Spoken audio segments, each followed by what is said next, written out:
Diri.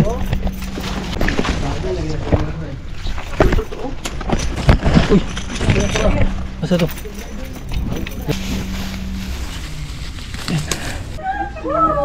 Siya, sir. May nakain siya ng butiki. Ang bilis.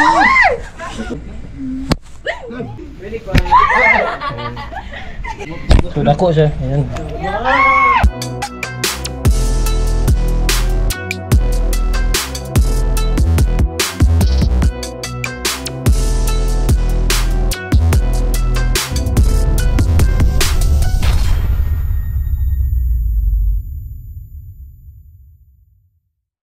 Ayan, magandang hapon sa lahat ng mga idol. Kumusta kayong lahat?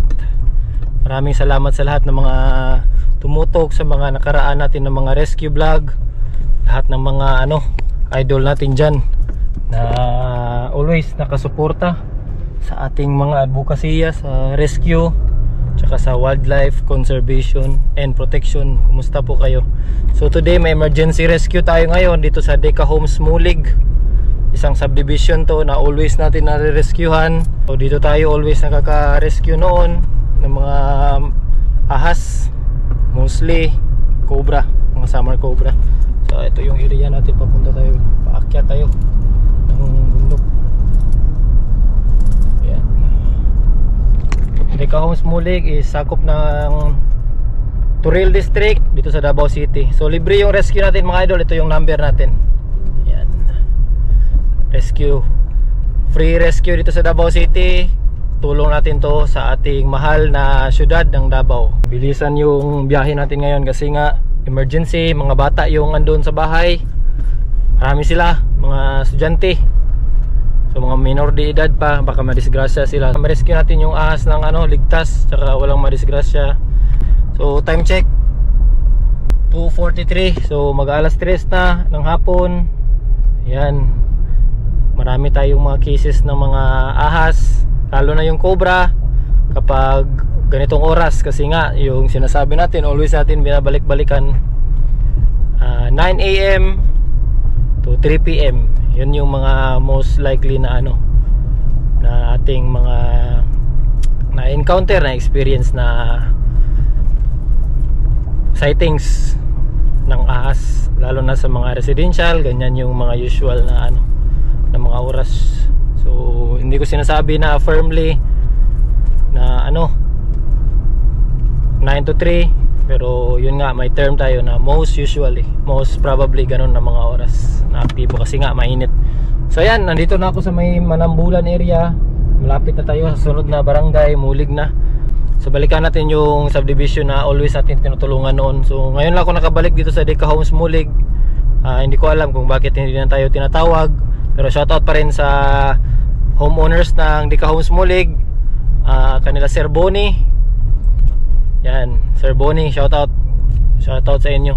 President ng homeowners ng Deka Homes Mulig. Beses na din tayo naka-rescue noon dito, lalo na kapag tanghali. Ayan, always tayo suki tayo dyan sa Deka Homes kasi nga yung area dito, ayan, ganyan to yung area So medyo maraming mga masukal pa na lugar, saka talagang natural habitat yung paligid. So pag-usapan muna natin itong natural habitat na rescue, yung medyo kakaiba na rescue na setup. Kasi nga may naririnig tayo, may nakikita tayo sa social media na marami ding mga kaibigan natin na hindi nasisiyahan sa mga rescue, na lalo na kapag hindi naman sa delikado sa tao, lalo na kapag natural habitat na, malapit na sa ilog, yung mga ganon, yung medyo masukal na yung area, wala nang mga bahay sa paligid. Yun yung iniiwasan natin na ginagawa sa rescue, kasi nga hindi na siya angkop sa batas natin na yung RA 9147, DNR RA 9147, or yung Wildlife Protection and Conservation Act. Ang kanilang habitat is yung mga ganito. Ayan, makikita nyo yung medyo mga masukal dyan, yung ganyan dyan, nakikita nyo dyan. So meron kasing mga geographical areas na hindi na kailangan i-rescue kasi nga yung sabi na natural habitat yung yung consideration doon sa area. Lalo na kung may mga ilog, may mga small to medium forestry, hindi na natin na-rescue yan. So makikita nyo sa mga rescue natin na usually talaga yung mga content natin na upload natin is talaga sa residential, loob ng bahay, sa lote, sa farm, ganyan. Pero hindi na tayo pumupunta doon sa mga masusukal na lugar. So iniwasan natin yan, kaya hindi tayo nag-upload, hindi tayo naghahanap ng mga ganyan. Meron ba tayong mga request? Meron tayong mga request niya noon. Natatandaan ko pa, may isang ano dito sa Riverside. Medyo malaki yung area niya. Tapos mahirap yung paghahanap kasi nga talagang masukal. So mahirap mahirap maghanap ng ganun, and saka yung consideration is hindi siya angkop sa ating mga advokasya kasi nga parang yung ahas hinahunting mo sa kanilang bahay. Pinuntahan mo sila sa masukal na area, sa natural habitat nila, ibang usapan na yun. Andito na tayo sa Mulig. Yan. Mulig Elementary School. So dyan sa unahan, ito na yung Deka Homes Mulig. So shoutout ko pala dito yung kaibigan natin si Andre Buko, tsaka si Miguel Buko, Migoy Buko. Dito yung bahay nila, dito yung kay Ma'am Girly, yung nanay ni tsaka daddy ni Andre. Maraming salamat sa suporta. Ayan, nasusupport yan sila sila Ma'am Girly sa advocacy natin, lalo na sa vlog natin. Maraming salamat. Ayan, dito na tayo sa labas. Binungkal na pala dito sa labas ng subdivision nila. Ayan, so dito tayo. Ayan, papasok na.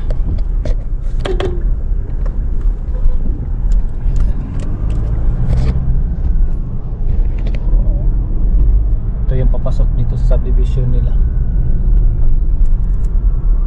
So ayan, nakikita nyo na medyo clear na yung yung paligid. Ayan. Noon napaka nito, napaka masukal. So ayan, parang may gagawin na ng mga subdivision dito na naman. May gagawin na naman mga bahay.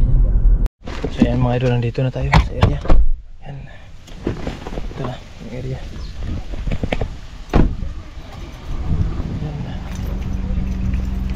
Say color. Say color.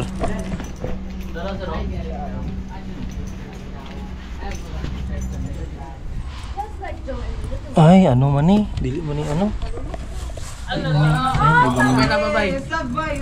Dili man din ni Cobra. Dili siya Cobra. Dili.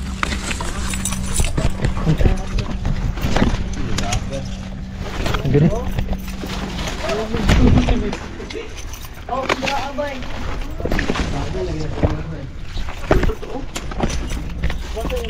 Oh, bronze back. Uy.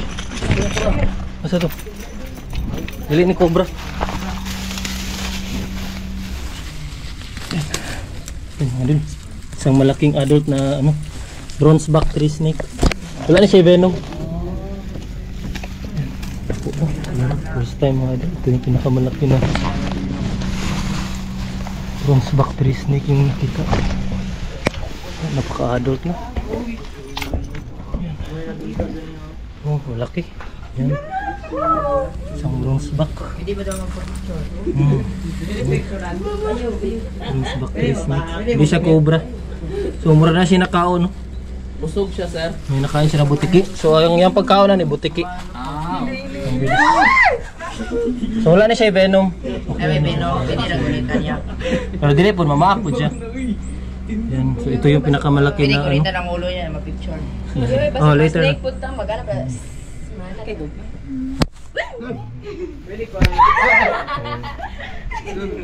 So dako siya. Ayan.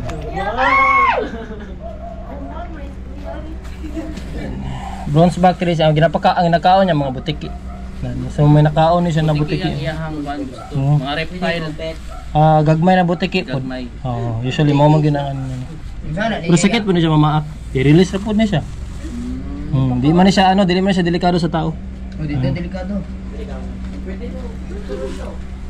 Talo ka pili gulitan. Pero nagagawa siya, sir, kanang init jud kayo ang kuan. Pangbuntag ni siya, pangbuntag. Buntag. Oh, yan mga Pero ganda. init dili siya gapan. Inani oras sa buntag. So whole day. So dili na siya cobra. Abi man ko na cobra ang nakita. Siya. So dili man ko na siya dili siya delikado. So nagtuo lang po ko nga cobra ba mo nagagtuan mo. So ang cobra nakita na mo cobra. Na mo tindog mo ana, di ba? Ang cobra kanang black and yellow. Kanay ang liog ganin niya. Kana si tawag ani kana hood, murag na hood. Pero dako ni siya, adult na ni siya. Ha? Liga pa ako. Di man ako siya ginapasakitan. Dagan din. So yan mga idol, isang bronzeback tree snake. So isa na siya sa mga pinakapaspas na bitin na species, paspas ni. So bihira lang may maka-rescue ani. First time gina ko naka-rescue, ingnan. Kaya di magi may nag-rescue ginani ko. So kinagat niya yung camera mo. So makita niyo wala niya kung gipaak ang camera lang kay tanan nagalihok mo man ang threat sila. So makita niyo na i-blow siyang siyang liog. So if ever mo gawas yung blow niya, it means na threaten siya, nakulbaan siya. Pero kung bronzeback ang tawag, bronze man yang color. So bronzeback ang tawag siya kay ang yang color bronze gid siya. So malaki na to. Naka mabilis natin na ahas. So ayan mga idol, umuwi na ako, hindi na ako masyado. Ito na yung na-rescue natin. Bronzeback tree snake. Andito pa ako sa labas ng Deka Homes Mulig. Common to dito sa mga area na to kasi maraming puno. So tree snake yan siya. So, naniniid. Anong tawag sa Tagalog yan? Nagmamasid siya. Yan. Kasi gusto niyang lumabas doon sa labas sa natural habitat niya. So i-release lang natin yan doon na lang sa amin banda. Hindi naman to delikado sa mga tao, sa mga bata kasi walang venom. So harmless, isang harmless na bronzeback tree snake. So ayan, napasugo tayo bigla kasi maraming mga bata. Ayan, hindi tayo masyadong nakampante kasi. Tapos sila ma'am, sabi nila parang hindi nila alam kung anong ahas. Usually ganitong oras kasi. So time check na naman tayo. Ayan, stress. So cobra talaga pag ganitong mga notorious na talaga yung yung cobra dito sa area nila, kaya hindi tayo nagdalawang isip na pumunta kahit hindi sila nag-provide ng mga details. Pupuntahan natin kaagad yan kasi nga dito sa Mulig area medyo tayo dito, medyo familiar na tayo na kapag ganitong oras may mga talagang lumalabas na cobra, tapos lalo na kapag pumasok sa mga loob ng mga bahay, mga lote. Pero puntahan natin kaagad yan kasi delikado nga, risky din sa buhay ng tao kasi in the first place hindi nila ma-identify kung anong ahas yun. Tapos yun yung pinaka basis talaga natin, decision making, yung talagang maraming mga bata kasi nag-send ng video si ma'am. Makakita ko mga minor de edad ng mga bata, kaya sinugod na natin kaagad kasi hindi na tayo nagdalawang isip kasi usually talagang nag-question tayo, nag-investigate muna tayo bago po tayo pumunta kasi nga baka kasi hindi naman delikado na species ng ahas ang pumasok sa bahay, lalo na yung mga rat snake, yung mga ganito, hindi tayo nag-rescue ng ganyan. Pero sa ngayon kakaiba ito na rescue kasi nga may mga bata, yung seguridad yung inuna natin. Yung safety ng mga bata kasi ang sabi ni ma'am wala siya sa bahay, mag-isa lang, lang daw andun yung mga bata, parang galing sa school yung mga bata, may ginagawa siguro na group study or project, kaya sabi ko din kay ma'am, sige ma'am pupuntahan natin kaagad yan. So shoutout kay ma'am, ano ang pangalan ni ma'am, saglit lang, check ko muna yung pangalan ni ma'am. Walang signal, mahina yung signal dito mga idol sa Deka Homes Mulig. Si Ma'am Alyssa Vash. So shoutout kay Ma'am Alyssa Vash kasi nga tumawag siya sa atin, hindi siya nagdalawang isip na tawagan tayo. Tsaka shoutout pala kay Sir Boni dito sa Deka Homes Mulig. Maraming salamat Sir Boni sa always na support. Tawag lang mga taga Deka Homes Mulig. Libre yung rescue natin, yung ginagawa natin, libre yung rescue natin dito sa Davao City. So always please coordinate sa amin kung meron kayong mga problema sa ahas, lalo na kapag pumasok sa bahay. Always na talagang mag-ano kayo, tumawag kayo kasi libre yung rescue natin. Maraming salamat mga idol.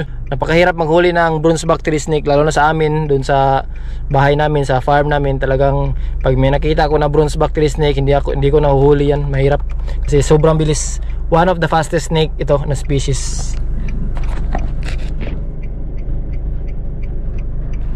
So ang kanilang pagkain is tree frogs, yung mga palaka sa halaman. So may garden si ma'am kanina, siguro yun yung pinunteriya niya. So parang may nakain din siya, mataba niya. So, first time ko nakahuli ng ganitong bronzeback tree snake. Napakalusog, napaka healthy, napakalaki na, adult. So adult size na to, most likely mga 2 feet, 3 feet, mahaba na. So, malaki na yung ulo niya. Yan. So napakaganda, one of the majestic species ng ahas. So maraming salamat kanila ma'am. Shoutout ko ulit si Ma Alaysa Vash, hindi ka Homes Mulig. So ang taba ng ng bronzeback na ito. Yan, ganda. One of the isa sa mga pinaka gusto ko na muka, yung muka ng bronzeback na tree snake. Kasi yan, makita nyo, napakaangas ng muka niya. Yan, makita nyo yung forma ng muka niya, forma ng ulo niya. Yan, forma ng kanyang dito sa mata. So, hindi ko na siya pinasok, so nagdadrive na tayo pa uwi. Hindi naman siya nakakadisturbo. Ayan, so naka-seatbelt ako. Tsaka dito sa area namin, medyo remote area na to, wala masyadong traffic dito. Kaya hindi delikado. So dahan-dahan lang din tayo. 30 to 40 kilometers per hour. So ito yung speed limit dito. Kapag barangay road, usually 30 to 40. Pero talagang usual talaga dito sa Davao City, 30 kilometers per hour yung mga barangay road. Kasi makipot, masikip yung yung mga daan dito. Lalo na dito yan, school zone yan dyan. So yung bayaw ni Ma'am Alaysa Bash, yung si Sir kanina, hindi ko nakuha yung pangalan, pero shoutout ka nila Sir kasi inantayin na tayo. So nagresponde din siya doon kasi mga bata yung kasama niya. So ito yung bronzeback tree snake natin, doon natin pakawalan to sa bahay. Yan, kasi alam niyo naman sa bahay na maraming puno doon, kaya hiyang tong bronzeback tree snake doon. So napakataba niya. Gusto ko ring i-shoutout pala yung lahat ng mga subscriber natin na nag-comment, na gusto magpa-shoutout, tsaka always na nakasupport sa ating advocacy natin sa rescue. Maraming salamat po. So ito yung shoutout natin sa kanila. Ito yung mga comment nila. So babasahin natin yung mamaya. So ayan, umulan na sa papunta sa amin. Ayan, medyo makulimlim na yung langit. Yung mga ulap na. So dito yung ahas natin yan. Papahinga lang. Sumisilip sa ilalim. So hindi ko na siya pinasok mga idol yan. Ayan mga idol, nakarating na ako sa bahay. Ayan, so nilabas natin to, pinahawakan ko sa anak ko. So bronzeback tree snake. Hindi yan siya delikado sa tao mga idol, kahit sa mga bata. Basta huwag nyo lang saktan. Hindi yan hindi yan mga gat. So, nakapatong na yan sa anak ko. Isang uri ng ating tree snake, arboreal tree snake. Sakto. Yan, isang arboreal tree snake natin yan. Pagkain nito, mga tree frogs, yung mga palaka sa tanim, mga puti, yung mga puti na kulay. Ayan. So, i-release lang natin siya dito sa amin.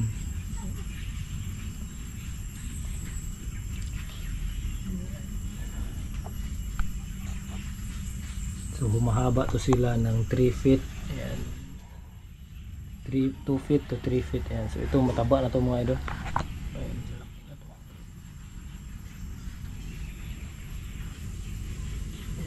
Makita nyo yung niya, napakabilis kanina. Kita nyo sa rescue, napakabilis. Hindi na mag-focus. So ayan, so kakarating ko lang, medyo maulan na dito sa amin. Ayan. So dito lang namin niya i-release yung tree snake na ito. Ayan. So maraming mga puno kasi sa amin. So yan, maraming salamat kanila Ma'am Alaysa Vash at saka sa mga lahat ng mga sumusuporta. Sa lahat ng mga nagpa-shoutout pala, babasahin ko ngayon yung yung kanina yung sabi ko. So ayan, isa-isahin natin ngayon yung nagpa-shoutout. So shoutout natin si Sir Reynaldo Cuta. Ayan, Reynaldo Cuta. Sino pa? So Abner Sabuti. Ayan, Abner Sabuti from shoutout Dol from Davao del Sur, Bansalan. Ayan. So meron din dito, welcome to Davao Idol from Tibungko, Davao City. Si Tamemkil Hatsukoy. Ayan, shoutout from Davao, Barangay Kabantian, si Ma'am Ludiniel Toto. Ayan, maraming salamat. So no skip ads ako boss. Ayan, sino to? Pinoy ako. Ayan, Pinoy ako, shoutout, maraming salamat. Sino pa ba? Ayan, si Team Resede, yan yung ating pinsan ni Mrs. Team Resede tsaka Resede family. Maraming salamat sa lahat. Shoutout Team Resede. Wow, more power Dol, amping kanunay. So ayan, si Idol Team Resede. So ayan, meron pa tayong mga dito. Ito si Said Beta pala.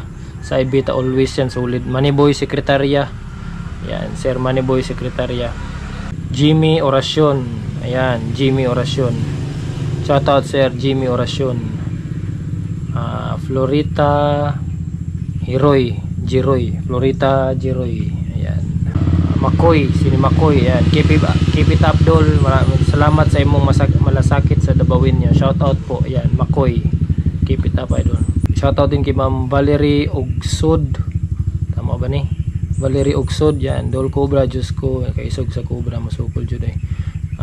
Pagkamping jud kanunay, delikado kayo. Salamat ma'am. Ayan. So nakabehave lang yung natin. Ayan. So bronze back 3 snake mga idol, huwag nyo kalimutan yan. Ayan. Meron pa ba dito? Ayan. So, Mr. Bubbles, ayan, ingat lagi Dol. Mr. Bubbles, Abu Shaliha. Ayan, Abu Shaliha. Ingat lagi Idol. Shoutout natin to si Berto. Ayan, Berto, amping kanunay Idol. So Idol, meron ding isa dito si Sir Reynero Sumili pa Ilmaw. Ayan, ng CDO. Shoutout ko Idol, kumusta? Shoutout ko sa Westfield Ball Club Ipunan CDO, Cagayan de Oro. Shoutout din si sino to? All About Karen. Pa shoutout sa Chio Family Idol. Kapitbahay namin yan, kaya pinanood talaga namin talaga namin video mo. Ayos, galing mo po. So, si sino to, si Tattoo Hustle Official, shout out. Dapat na akabakap Dol, isura mag-inusara while nag-rescue niya, video pa, amping Dol Cobra. Yan, shout out Tattoo Hustle Official. Yan. Sino pa ba? Si Ma'am Valerie Ugsod. Ayan, so maraming salamat. Yun lang sa lahat ng mga gusto magpa-rescue. Libre yung rescue namin dito sa Davao. Ito yung natin, hotline natin. So libre yung rescue natin dito sa Davao City. Maraming salamat sa mga lahat ng mga sumusuporta, sa mga idol natin dyan, mapa-Davao man yan o sa buong Pilipinas. Maraming salamat. Susunod na naman ang rescue. Ito ang bitin. Wala namin bitin, why? Gluya. Ha? Gluya. Ano naman?